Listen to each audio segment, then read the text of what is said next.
Hello guys, நாங்கள் இப்போ மலேசியாவிலேருந்து பூக்காக்கு கிளம்பிட்டு இருக்கோம். இப்போ நாங்கள் மலேசியா ஏர்போர்ட்டில் தான் இருக்கோம். இங்கே செக்இன் ப்ராசஸ் எங்களுக்கு ரொம்ப ஈஸியாக முடிஞ்சிச்சு. பிகாஸ் அங்கே போனதுக்கப்புறம் தான் தெரியும் ஏர்ஏஷியா அப்ளிகேஷன்லேயே நம்ம செக்இன் பண்ணிக்கலாம் அப்படிங்கிறதெல்லாம். ஸோ இங்கே மொபைல் அப்ளிகேஷன்லேயே சிம்பிளாக முடிச்சுட்டு இமிக்ரேஷன் ப்ராசஸ் மட்டும் கொஞ்சம் டைம் எடுத்துச்சு. பட் அது ரொம்ப டைமும் எடுக்கல. பட் அங்கேயும் அது ஈஸியாக கம்ப்ளீட் ஆகிடுச்சு. எங்களுக்கு இங்கேருந்து பார்த்தீங்கன்னா 1 hour ட்ராவல் தான் பூக்காக்கு. ஸோ நம்ம பூக்காக்கில் மீட் பண்ணலாம்.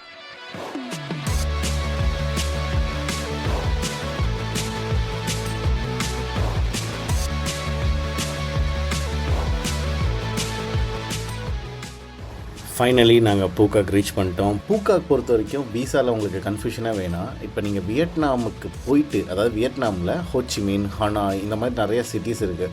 அங்கே போயிட்டு நீங்கள் அதாவது அங்கே லேஓவர் வச்சுட்டு இங்கே நீங்கள் பூக்காக் வந்தீங்கன்னா கண்டிப்பாக உங்களுக்கு விசா தேவைப்படும். இங்கே இமிக்ரேஷன் எடுக்கும்போது உங்களுக்கு விசா கேட்பாங்க. பட் இதுவே நீங்கள் சிங்கப்பூரில் லேஓவர், இல்லை மலேசியாவில் லேஓவர், இல்லை டேரெக்டாக நீங்கள் நம்ம இந்தியாவிலேருந்தே அங்கே டேரெக்டாக பூக்காக் போகிறீங்க அப்படிங்கிற பட்சத்தில் உங்களுக்கு விசா தேவைப்படாது. ஸோ அதை தெளிவாக நீங்கள் புரிஞ்சுக்குங்க. டேரெக்டாக நம்ம எந்த ஒரு கண்ட்ரியில் இருந்தோ இல்லை நம்ம கண்ட்ரியில் இருந்தோ நீங்கள் பூக்காக்கு போகிறீங்க அப்படின்னா உங்களுக்கு விசா தேவைப்படாது. பட் இதுவே நீங்கள் வியட்நாமில் ஏதாவது ஒரு கண்ட்ரியில் லேஓவர் ஆகிட்டு இங்கே வரீங்க பூக்காக்கு அப்படின்னா உங்களுக்கு கண்டிப்பாக விசா தேவைப்படும். ஓகே, இமிக்ரேஷன் ப்ராசஸ் ரொம்ப டைம் எடுத்துச்சு. பிகாஸ் செம க்ரௌடு. நீங்கள் கொஞ்சம் ப்ரிப்பேர்டாக இருந்துக்குங்க. பயங்கர க்ரௌடாக இருந்துச்சு. அண்டு எங்களுக்கு ஐ திங்க் ஒரு 1.5 மணி நேரம் ஆயிடுச்சுன்னு நினைக்கிறேன் அந்த ப்ராசஸை கம்ப்ளீட் பண்ணி வெளியில் வர்றதுக்கு. அண்டு எங்களுக்கு இங்கே நாங்கள் புக் பண்ண ஹோட்டல்லேருந்தே எங்களுக்கு பிக்கப்பும் கொடுத்துட்டாங்க. பூக்காக்கு ஒரு சின்ன ஐலாண்டு, வியட்நாமில் இருக்க ஒரு சின்ன ஐலாண்டு. அந்த ஐலாண்டு பார்த்திங்கன்னா நார்த்துலேயும் சவுத்துலேயும் பார்த்தீங்கன்னா 2 ரியல் எஸ்டேட் கம்பெனிஸ் நல்ல ஒரு டூரிஸ்ட் ஸ்பாட் மாதிரி அதை டெவலப் பண்ணிட்டாங்க. ஐ திங்க் இது ஒரு 5 years 6 years இந்த ஒர்க் நடந்திருக்கும்னு நினைக்கிறேன். பாஸ்ட் 2 yearsஸாக ஓப்பன் ஃபார் டூரிஸ்ட்டுன்னு நினைக்கிறேன். பட் இந்த ஊரில் பார்த்திங்கன்னா அந்த ஐலாண்டோட மிடில் வேல மட்டும்தான் அந்த ஊர் மக்கள் வாழ்ந்துட்டுருக்காங்க. லைக் பியல் ஃபார்மிங்கு, அப்புறம் ஃபிஷ்ஷிங், இதுதான் அவங்களோட வாழ்வாதாரமாகவே இருக்குது. அப்பார்ட் ஃப்ரம் தட் இந்த நார்த்தில் பார்த்தீங்கன்னா வின்பியல் அப்படிங்கிற ஒரு ரியல் எஸ்டேட் கம்பெனி, அண்டு சவுத்தில் பார்த்தீங்கன்னா சன் வேர்ல்ட் அப்படிங்கிற ஒரு ரியல் எஸ்டேட் கம்பெனியும் டெவலப் பண்ணி அங்கே நல்ல தீம் பார்க்ஸ் அந்த மாதிரிலாம் செட்டப் ரெடி பண்ணி ஸ்டே பண்ணுறதுக்கு நிறையா வீடு கட்டி கொடுத்துருக்காங்க.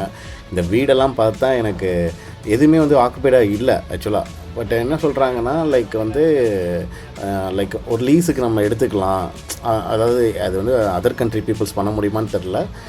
But they just mention that இப்போ ஒரு 5 yearsக்கு நம்ம லீஸ் எடுத்துக்கிட்டு அது ரெண்ட்டுக்கு விடலாம் டூரிஸ்ட்டு பீப்புளுக்கு, அந்த மாதிரி தான் சொல்லியிருந்தாங்க. ஸோ நாங்கள் தங்கியிருந்த அப்பார்ட்மெண்ட்டும் அந்த மாதிரி தான். ஸோ ஒரு லேடி அதை லீஸ் எடுத்து ரெண்ட் விட்டுட்டு இருக்காங்க ஏர்பிஎன்பியில். ஸோ நாங்கள் புக் பண்ணது ஏர்பிஎன்பி தான். ஒரு 4 nights 5 daysக்கு எங்களுக்கு காஸ்ட் அரௌண்ட் 45,000. ரியலி அது ஒரு நல்ல டீல் தான். ஒரு டேக்கு அரௌண்ட் 10,000 அப்படிங்கிற பட்ஜெட் தான் வருதுங்கும் போது நமக்கு அதுவும் ஒரு நல்ல வியூவோட கிடைக்குதுங்கும் போது இது ஒரு ஆடட் அட்வான்டேஜ்னு சொல்லிட்டு நாங்கள் சூஸ் பண்ணோம். இதை விட நீங்கள் கம்மியாக பார்க்கணுன்னா கூட இந்த இடத்துல நிறையாவே அவைலபிள் இருக்குது. ஸோ அதை நீங்கள் நிறையாவே சர்ச் பண்ணிங்கன்னா ஏர்பிஎன்பிஸ்லாம் நிறையாவே கிடைக்கும். பட் ஹோட்டல்ஸ்ன்னு போகும்போது அது கொஞ்சம் காஸ்ட்லியாக இருந்துச்சு. ஸோ அதனால் நாங்கள் இது பண்ணிட்டோம். இங்கே எங்களுக்கு பிரேக்ஃபாஸ்ட் அந்த மாதிரிலாம் எதுவுமே கொடுக்க மாட்டாங்க. பட் நம்மளே எல்லாம் பண்ணிக்கலாம் அப்படின்னு சொல்லிட்டு ஸோ இதில் நாங்கள் ஃபுட்டுலேயும் சில கன்ஸ்டன்ஸ்லாம் பண்ணோம். பூக்காக்க பொறுத்த வரைக்கும் பட்ஜெட்டை நாங்கள் கம்மி பண்ணுறதுக்கு மேஜராக பண்ணது ஃபுட்டு தான். என்ன தான் நம்ம ஊர் மணியோடு அங்கே மணி காஸ்ட் கம்மியாக இருந்தாலும் பட்ஜெட்லாம் பார்த்திங்கன்னா நீங்கள் நார்மலாக போய் ஒரு ஃப்ரைட் ரைஸ் வாங்கணும் அப்படின்னு நினச்சிங்கன்னா கூட அந்த ஃப்ரைட் ரைஸ் நம்ம ஊர் காசுக்கு அரௌண்ட் 400 rupees வரும். So which is very costly. So அதை நம்ம அவாய்ட் பண்ணோங்கிறப்ப நாங்களே சில நேரத்துலாம் சமைக்கிறது இதெல்லாம் பண்ணிட்டோம். ஸோ இப்படி தான் போச்சு. அண்டு பூக்காக்கில் ஃபஸ்ட் டே எங்களுக்கு பிளான் எதுவுமே இல்லை. எங்களுக்கு என்னென்னா அந்த டே ரிலாக்ஸ்டாக இருக்கணும் அப்படிங்கிறது மட்டும்தான் எங்களோட ஃபோக்கஸ்ட். ஸோ வந்தோம், ரிலாக்ஸ் பண்ணோம், ரூமை கொஞ்சம் எக்ஸ்ப்ளோர் பண்ணோம். ஈவினிங் ஆனால் அழகான ஃபயர் ஒர்க் ஷோ கொஞ்சம் நேரம் பார்த்தோம். ஸோ இந்த பிரிட்ஜில் பார்த்தீங்கன்னா எப்போயுமே தினமும், அதாவது இயர்லி 365 daysம் உங்களுக்கு ஃபயர் ஒர்க் ஷோ நடக்கும். விச் இஸ் கின்னஸ் வேர்ல்ட் ரெக்கார்டுன்னு சொல்கிறாங்க.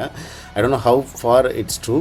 பட் பார்க்க அவ்வளோ அழகாக இருந்துச்சு. நாங்கள் எல்லாமே நல்ல பால்கனி, பெரிய பால்கனியில் அழகாக உட்காந்துட்டு அந்த ஃபயர் ஒர்க்ஸ் என்ஜாய் பண்ணோம். நீங்களும் பாருங்கள் அந்த ஃபயர் ஒர்க்ஸ் எவ்வளோ அழகாக இருக்குது அப்படின்னு.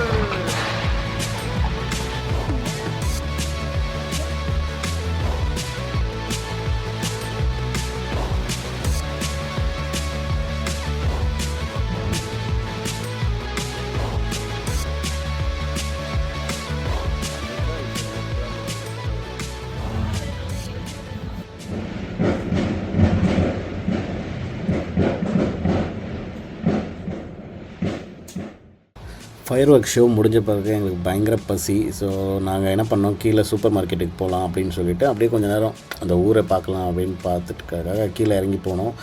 பட் டைமிங் என்னன்னு பார்த்தீங்கன்னா மணி 11:30 மணி. பட் அங்கே அப்படி இருக்கிற மாதிரியே இல்லை. எங்களோட அப்பார்ட்மெண்ட்டுக்கு ஆப்போசிட்லேயே வந்து 24 ஹவர்ஸ் சூப்பர் மார்க்கெட் இருந்துச்சு. ஸோ அங்கே போயிட்டு என்ன வாங்க முடியும், வாங்கி என்ன சமைக்க முடியும் அப்படிங்கிறதெல்லாம் தேடி பார்த்து கொஞ்சம் கொஞ்சம் வாங்கிட்டு வந்தோம். ஸோ நாங்கள் இன்றைக்கி நைட்டு எங்களோட பிளான் என்னென்னா சிம்பிளாக ரசம், சிம்பிளாக ப்ளைன் எக்ஸ். ஸோ இதனோட சிம்பிளாக இன்றைக்கி டின்னரை முடிச்சிடலாம் அப்படிங்கிறது தான் எங்களோட ஐடியா. நாளைக்கு விண்ட் சஃபாரியில் மீட் பண்ணலாம். விண்ட் சஃபாரிங்கிறது ஒரு பெரிய பிளேஸு, பார்க்கக்கூடிய விஷயங்கள் நிறையா இருக்குது. நெக்ஸ்ட் வீடியோவில் பார்க்கலாம்.